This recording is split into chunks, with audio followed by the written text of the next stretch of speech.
पास पहला एमसीक्यू है, how many different group of exist of order 25, 1 2 3 या 5। तो हमारे पास एक रूल है, वो ये है कि note the group of order p square is abelian and only two non isomorphic group exist. कि जो हमारे पास जो भी पी स्क्वायर प्राइम के स्क्वायर का ऑर्डर का ग्रुप होगा वो हमेशा तो वो एक अबिलियन होगा, और सिर्फ उसके दो ही नॉन आइसोमॉर्फिक ग्रुप एग्जिस्ट होंगे। ये कि group of order p square is always abelian and only two non isomorphic group exist. कि वो तो हमेशा अबिलियन होगा, सिर्फ दो ही नॉन आइसोमॉर्फिक ग्रुप एग्जिस्ट होंगे। अब सिमिलरली अगर हम बात करें ऑर्डर ऑफ 49, 121, ये सारे क्या है पी स्क्वायर में है। जैसे 49 जो है 7 का स्क्वायर होता है, 121 है वो 11 का स्क्वायर होता है। तो हमारे पास दो ग्रुप एग्जिस्ट करेंगे, कौन सा, एक सी पी स्क्वायर, दूसरा C p cross C p. अगर हम 16 की बात करें तो वो इस रूल के ज़रिए वो हम उसको नहीं बता सकते, क्योंकि वो एक नॉन प्राइम नंबर, जो प्राइम नहीं है, कंपोजिट नंबर है। अब सेकेंड इसका एमसीक्यू हमारे पास ये है, if G is equal to, कि हमें एक ग्रुप दे दिया गया है 4 8 12 16, उसके ये एलिमेंट है, is a group under modulo 20।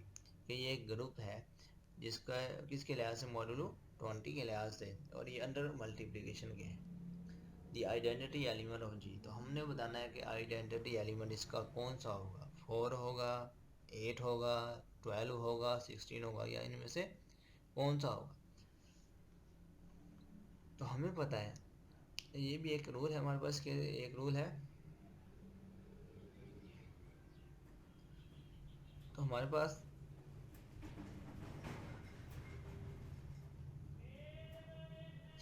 तो हमने बताना है कि which one of the following is identity element.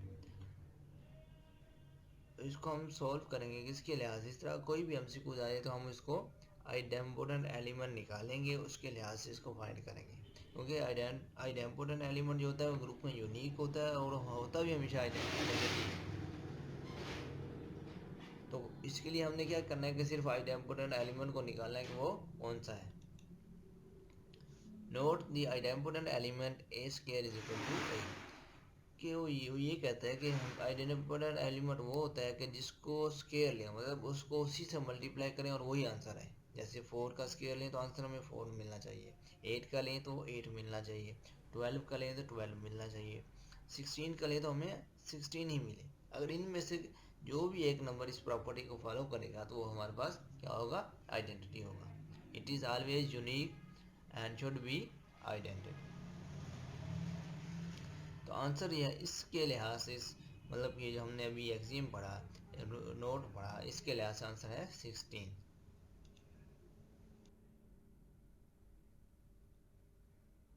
Reason मतलब क्यों 16 है, 4 का हमने स्केयर लिया तो वो 16 आएगा, क्योंकि मॉड्यूलो 20 था, ये 16 उससे छोटा है तो 16 ही हमें मिल गया। 8 का स्केयर लिया वो दिया 64, और 64 को मॉड्यूलो 20 के लिहाज से देखा तो आंसर 4 आया।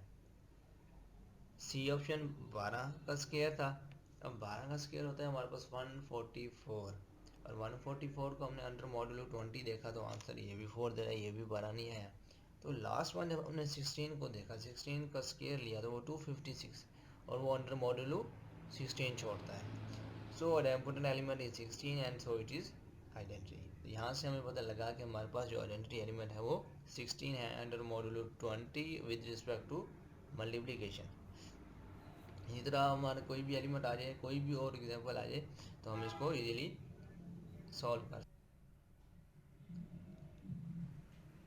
अब हमारे पास नेक्स्ट एमसीक्यू है, how many abelian group of order 12 के ऑर्डर 12 के कितने हमारे पास अबिलियन ग्रुप होते हैं। तो ये मोस्ट ही इम्पोर्टेंट है एमसीक्यूज है, और इसको आपने इस तरह अटैम्प्ट करना होता है कि जब भी किसी भी नंबर का वो पूछेगा अबिलियन ग्रुप कितने होंगे, तो हमने क्या करना है, उस नंबर की सबसे पहले प्राइम फैक्टराइजेशन करनी है। स्टेप 1 में प्राइम फैक्टराइजेशन करनी है, तो इसकी करेंगे, ये बनेगा 2 का स्क्वायर मल्टीप्लाई 3।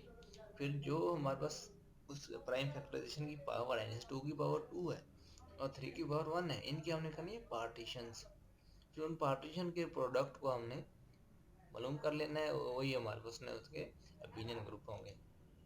जैसे हमने 12 की प्राइम फैक्टराइजेशन की और वो ये हमारे पास 2 की पावर 2 क्रॉस 3। फिर हमने पार्टीशन जो थी और पावर की पार्टीशन बनाई, अब 2 इसमें पार्टीशन है, उसमें हमने क्या किया, उसकी 2 की पार्टीशन मतलब ये कि हमने 2 को किसने वेज से लिखा जा सकता है, 2 को हम 2 लिख सकते हैं, 2 को हम 1+1 में लिख सकते हैं और कोई भी मेथड नहीं है हमारे पास। तो पार्टीशन ऑफ 2 हमारे पास क्या हुई, 2 हुई। अब 1 को हम सिर्फ एक ही तरीके से लिख सकते हैं तो उसकी पार्टीशन 1 है। फिर हमने प्रोडक्ट फाइंड किया, 2×1 और 2 है, तो यहाँ से हमें पता लगा कि how many abelian group of order 12 are only 2।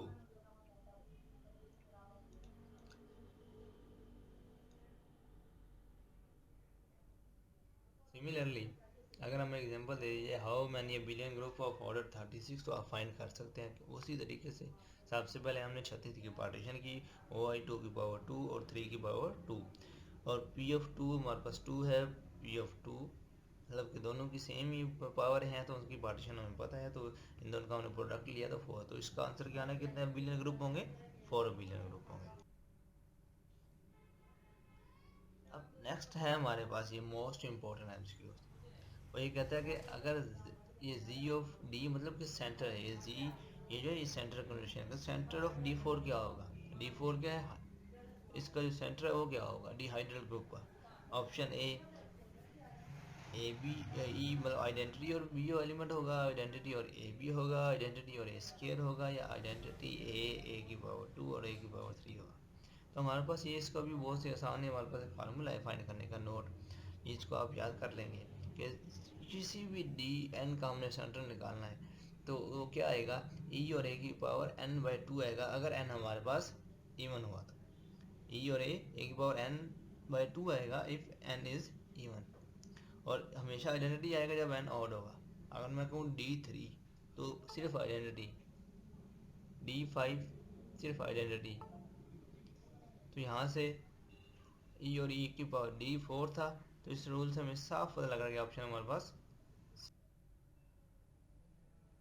Thank you.